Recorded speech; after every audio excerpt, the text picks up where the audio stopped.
C'est l'une des meilleures business schools d'Afrique, l'Institut africain de management à 15 ans. C'est là, à Dakar, que des étudiants venus de toute l'Afrique de l'Ouest sont formés au monde de l'entreprise. Ils peuvent y suivre des cours de marketing, de microfinance, d'audit et de contrôle de gestion et se préparer à devenir entrepreneurs. Un reportage de notre envoyé spécial à Dakar, Nicolas Cuquel. L'IAM de Dakar fête ses 15 ans. C'est en 1995 que l'Institut africain de management a ouvert ses portes dans la capitale sénégalaise. Depuis, près de 2500 jeunes ont été diplômés de cet établissement qui forme les futurs décideurs africains. Des étudiants en management et informatique issus de différents pays du continent.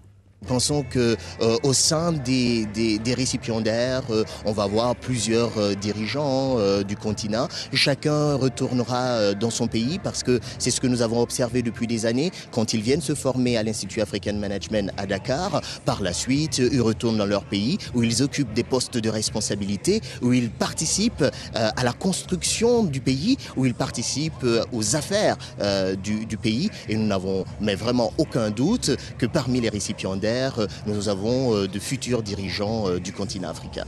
Ce samedi, sur la place du Souvenir à Dakar, les étudiants issus des promotions 2009, 2010 et 2011 ont reçu leur diplôme. Parents, familles et amis étaient réunis pour l'occasion. Après 5 années d'études supérieures pour la plupart, c'est l'aboutissement d'une longue étape. Très heureux, très content d'être là aujourd'hui pour recevoir nos parchemins de la main de nos parrains. Donc voilà, c'est une grande satisfaction pour nous. C'est une façon un peu de récompenser les efforts qu'on a fournis depuis le début jusqu'à maintenant. C'est en présence du parrain de cette promotion, le président de la commission de l'UEMOA, M. Soumaïla Cissé, que les récipiendaires ont été officiellement diplômés. Cette journée était un moment de retrouvailles pour ces étudiants qui, pour la plupart, sont déjà sur le marché du travail dans leur pays.